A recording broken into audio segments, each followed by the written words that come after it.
미국에서 푸른 도자기 그릇이 난리가 났습니다. 한국의 수천 년 역사와 현대 기술의 만남으로 태어난 이 그릇은 미국 매장에서 구할 수 없는 상태입니다. 월마트와 타겟 매장에서는 품절 사태가 계속되고 온라인 쇼핑몰에서는 웨이팅 리스트가 수천 명을 넘어섰습니다. 도대체 무슨 일이 벌어진 걸까요? MIT 대학원생의 우연한 발견으로 시작된 이 열풍은 이제 하나의 문화 현상이 되었습니다. 세계 최고의 공학도들이 이건 단순한 그릇이 아니라 기술의 미래라고 말하는 이 도자기의 비밀은 무엇일까요? 한국 전통 청자의 아름다움과 첨단 나노 기술의 결합이 만들어낸 이 살아있는 도자기는 어떻게 미국인들의 마음을 사로잡은 걸까요? 저는 MIT 대학원에서 기계공학을 전공하는 제임스 윌슨입니다. 제 인생을 바꾼 작은 도자기 이야기를 들려드리겠습니다. 보스턴의 차가운 겨울, 눈이 소복이 쌓이던 그날 아침까지만 해도 저는 일상에 매몰된 평범한 학생이었습니다. 밤새 실험 보고서를 작성하느라 녹초가 된 채 커피를 마시려고 주방으로 향했죠. 아직 동이 트지 않은 새벽 창밖으로는 눈송이가 하늘거리고 머릿속은 오후에 있을 팀 프로젝트 발표로 복잡했습니다. 무심코 냉장고를 열었는데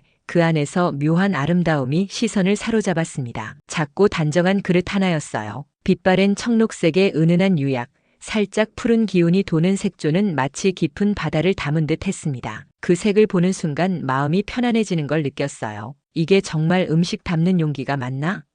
손끝으로 표면을 쓸어보니 부드럽고도 단단했습니다. 그릇을 꺼내 테이블 위에 올려놓으려는 순간 창문 너머로 갑자기 들려온 "헤이, 조심해" 라는 외침과 함께 무언가가 창문을 깨고 날아들었어요. 깨진 유리 사이로 흰색 야구공이 화살처럼 날아들었고 순간적으로 그 공이 제가 막 내려놓으려던 도자기 그릇을 정통으로 강타했습니다. 아니 이런, 저도 모르게 비명을 질렀어요. 야구공의 충격으로 그릇은 주방 바닥으로 떨어졌고 그 찰나의 순간 제 머릿속에선 깨지는 소리와 함께 김치가 바닥에 쏟아지고 그걸 치우는 장면까지 스쳐갔습니다. 하지만 실제로 들린 건 단단한 텅 소리뿐. 놀랍게도 그릇은 멀쩡했어요. 금이 하나도 가지 않았습니다. 창문 밖을 보니 교내 야구팀 유니폼을 입은 학생이 얼어붙은 표정으로 서 있었어요. 그 학생은 당황한 얼굴로 손을 흔들며 미안하다는 신호를 보냈습니다. 저는 그릇을 들어 보여주며 괜찮다는 신호를 보냈죠. 그 학생의 얼굴에 안도의 표정이 스쳤어요. 눈을 크게 뜨고 그릇을 다시 살펴보다가 밑바닥에 새겨진 글자를 발견했습니다. 메이드 인 코리아. 갑자기 이 그릇이 단순한 주방용품이 아니라는 직감이 들었어요. 아버지 세대였다면 이런 걸 보고도 그냥 지나쳤을까요? 어머니는 항상 물건에는 그것을 만든 사람의 마음이 담긴다고 말씀하셨는데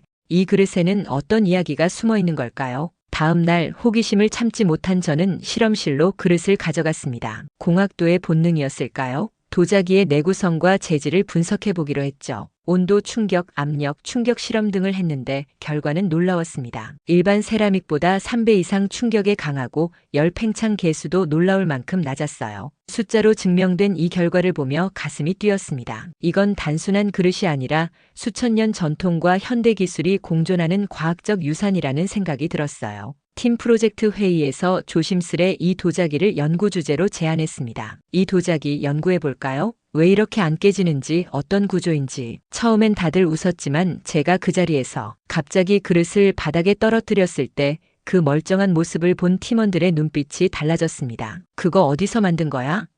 제가 코리아, 한국이라고 답하자 모두가 관심을 보였죠. 오히려 한 팀원이 웃으며 말했습니다. 야구공도 견뎌냈다며? 진짜 거짓말 같은데?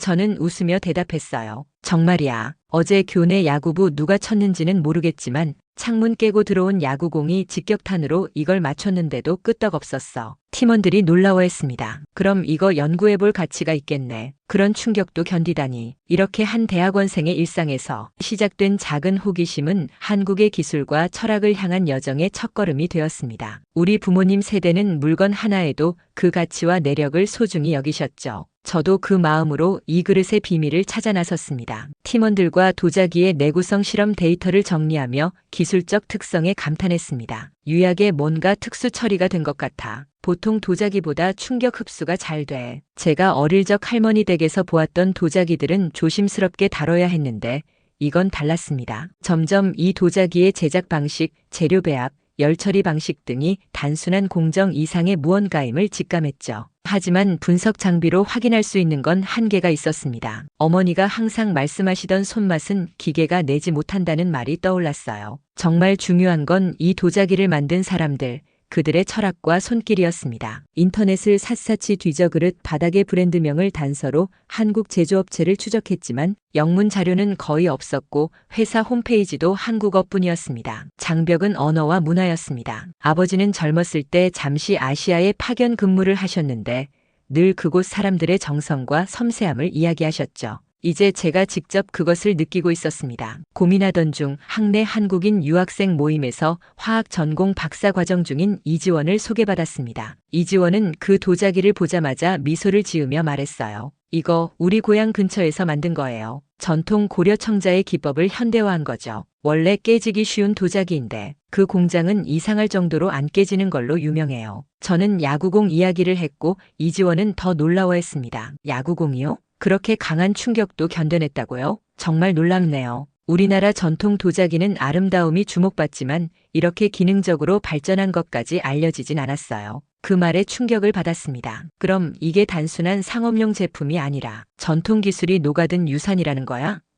어릴 적 할머니가 소중히 간직하시던 도자기 이야기가 떠올랐습니다. 그때는 그저 오래된 그릇이라고만 생각했는데 이제야 그 가치를 이해하게 된 것 같았어요. 이지원의 도움으로 한국 본사에 메일을 보냈고 뜻밖에도 연구 협조 요청을 환영한다는 답장을 받았습니다. 혹시 한국 방문 의향이 있으신가요? 공장 견학을 통해 더 많은 것을 알 수 있을 겁니다. 회사에서 직접 초청하다니 이런 기회가 올 줄은 상상도 못했어요. 그제야 깨달았습니다. 지금까지 해온 모든 분석은 단지 껍데기였고 진짜 본질은 한국에 있다는 것을. 어머니가 늘 진짜 가치는 겉으로 드러나지 않는다고 하셨는데 이제 그 의미를 실감했습니다. 그래서 결심했죠. 직접 가보자. 내 손으로 이 도자기의 진짜 가치를 확인하러. 한국에 도착한 순간부터 모든 것이 새로웠습니다. 깔끔하고 질서 정연한 인천공항, 서울의 풍경, KTX를 타고 이동하는 동안에도 계속 도자기 생각뿐이었어요. 우리 부모님 세대가 젊었을 때 아시아는 지금과 많이 달랐을 텐데 이런 발전된 모습을 보셨다면 어떤 생각을 하셨을까요? 드디어 도자기 제조 공장에 도착했습니다. 외부는 최신 설비로 구성된 현대적인 공간이었지만 막상 내부에 들어가 보니 상상했던 공장과는 전혀 달랐어요. 엄청난 충격을 받았습니다. 자동화 시스템 속에서도 사람의 손이 모든 공정에 개입하고 있었거든요. 원료 배합, 성형, 유약 작업, 그리고 열처리까지. 특히 유약 작업은 장인의 손으로 하나하나 붓질하며 마무리되는 섬세한 과정이었습니다. 아니, 아직도 손으로 이걸 다 한다고요?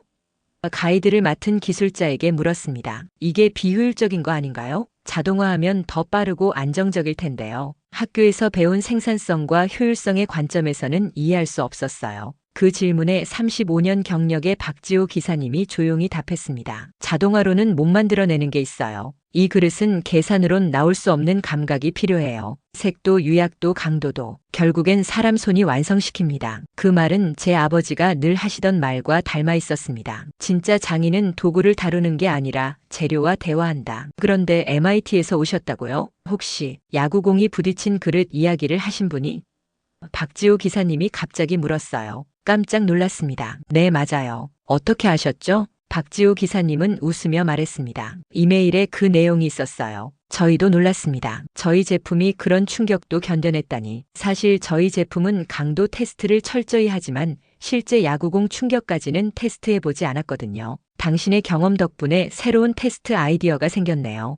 혼란스러웠습니다. 과학으로 분석하려던 저는 눈앞의 기술이 과학을 넘는 공감각의 세계에 있다는 걸 느끼고 당황했어요. MIT에서 배운 모든 공식과 이론이 도자기 그릇 앞에서는 무력해진 기분이었습니다. 그날 밤 숙소에서 노트북을 열어도 아무 글이 써지지 않았어요. 나는 이걸 분석하러 왔지만 어쩌면 잘못된 방식으로 접근하고 있었는지도 몰라. 기술과 전통, 자동화와 수공예, 논문과 장인정신, 그 모든 갈등이 머릿속에서 충돌했습니다. 어머니가 항상 말씀하시던 마음으로 보지 않으면 진짜로 보이지 않는다는 말씀이 이제야 이해됐어요. 다음 날 공장 라인을 따라 하나하나 직접 체험하고 관찰했습니다. 원료 배합실, 성형 공정, 고온 열처리, 유약 작업, 그리고 3단계 품질 검사까지 하루 50만 개의 그릇이 쏟아지듯 만들어지지만 그 안에는 단 하나의 오차도 허용하지 않는 장인들의 눈과 손이 깃들어 있었어요. 이런 모습은 아버지 세대가 젊었을 때 한국의 제조업 현장에서 볼 수 있었던 모습인지도 모르겠습니다. 불량품은 바로 폐기합니다. 재활용은 해도 시장에는 절대 안 나갑니다. 검사 담당자의 말은 단호했죠. 묵묵히 일하는 작업자들의 눈빛에서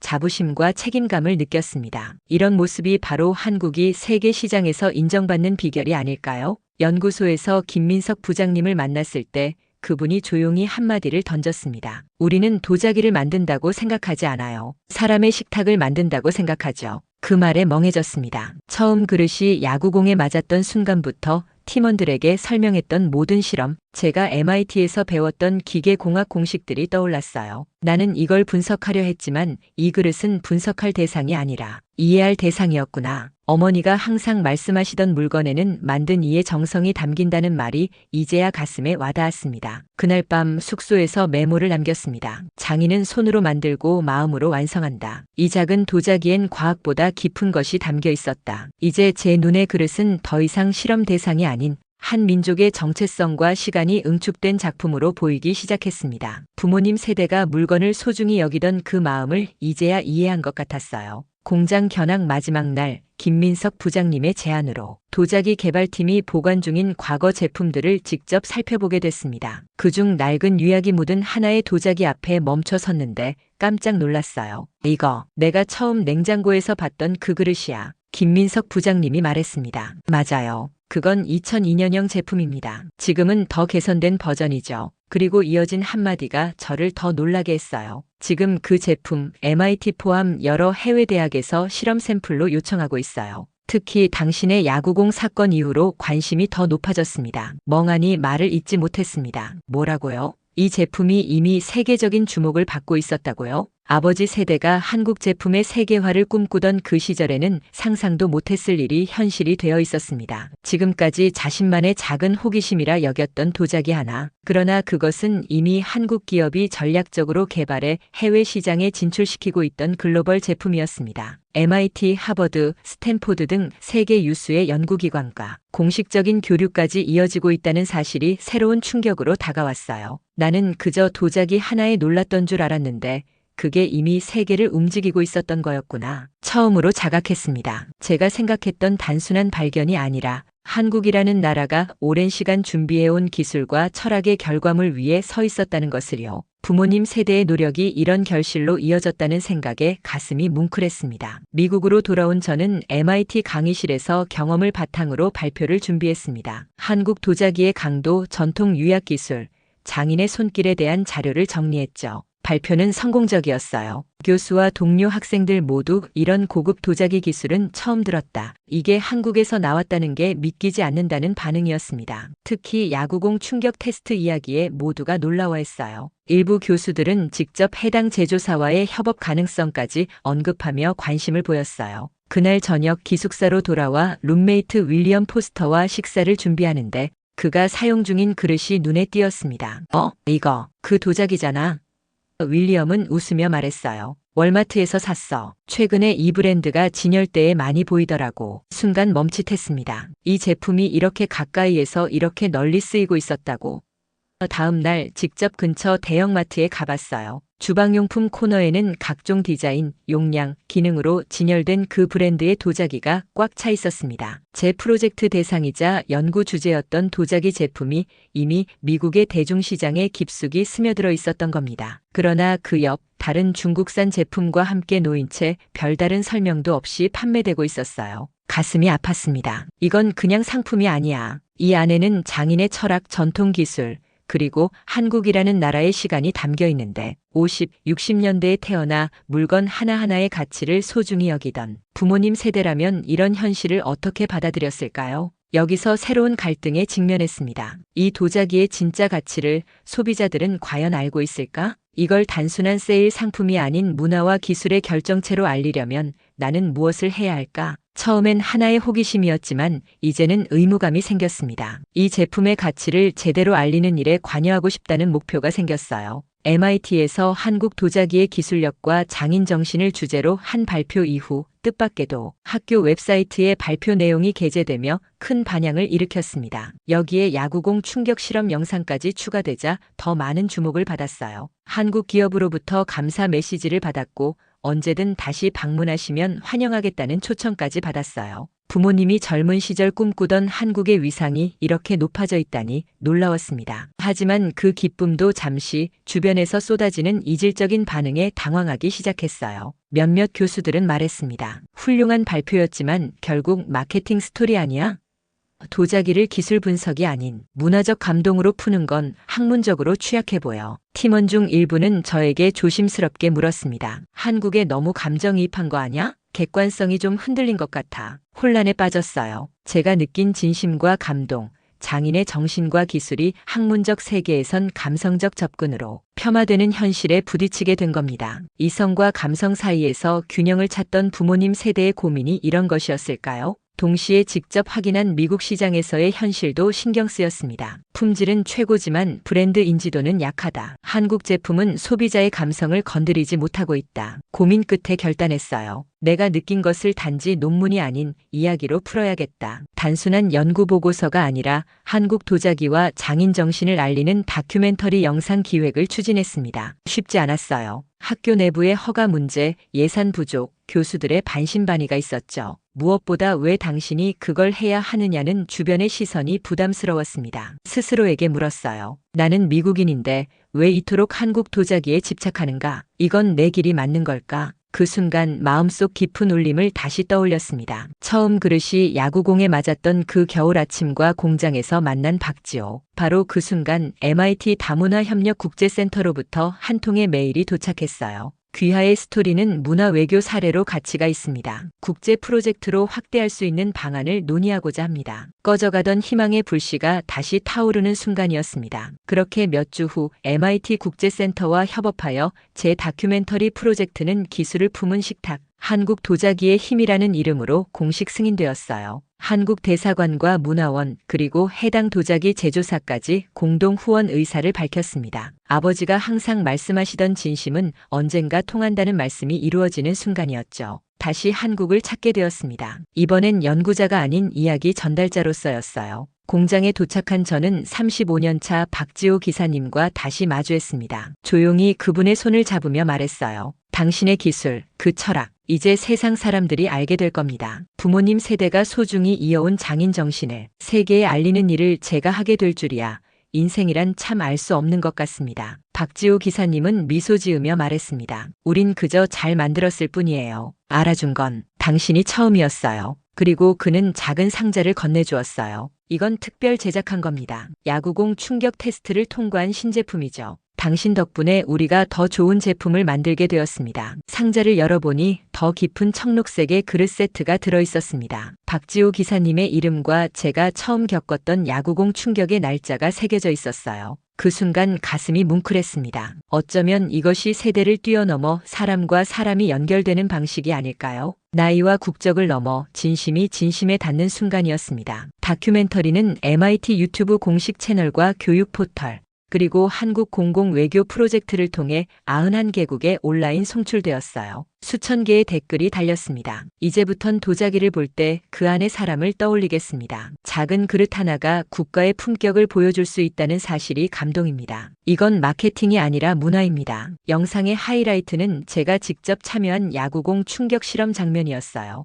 야구팀 유니폼을 입은 그 학생을 다시 만나 함께 찍은 장면이었습니다. 그는 투수 마운드에서 저는 그릇을 들고 서 있었죠. 그가 공을 던지면 그릇으로 정확히 받아내는 실험이었어요. 몇 번의 실패 끝에 마침내 성공했을 때 주변에서 터져나온 환호성이 아직도 귓가에 생생합니다. 영상 마지막 제 내레이션이 흐릅니다. 처음엔 깨지지 않는 그릇이 신기했습니다. 그 다음엔 그 그릇을 만든 손이 궁금해졌고 이젠 그 손이 만든 방식을 세상과 나누고 싶습니다. 한 개의 야구공이 우연히 건넨 인연이 지금은 하나의 문화가 되었습니다. 도자기 하나가 제게 준 가치는 기술이 아니라 정신이었습니다. 이제 그 정신은 제 이야기가 되었습니다. 그리고 마지막 장면. 보스턴의 겨울, 눈 내리는 어느 새벽, 커피를 따르며 사용하는 도자기, 푸르른 청자빛 그릇 위로 자막이 뜹니다. 메이드 인 코리어. 손끝에서 시작된 품격. 영상이 천천히 암전되며 끝납니다. 이 여정을 통해 저는 많은 것을 배웠습니다. 부모님 세대가 소중히 여겼던 가치, 그들이 손으로 만들고 정성으로 완성했던 모든 것들이 얼마나 소중한지를요. 50, 60대의 분들이 젊은 시절 경험했던 노력과 헌신, 그리고 그것이 이제 세계적으로 인정받는 모습을 보면서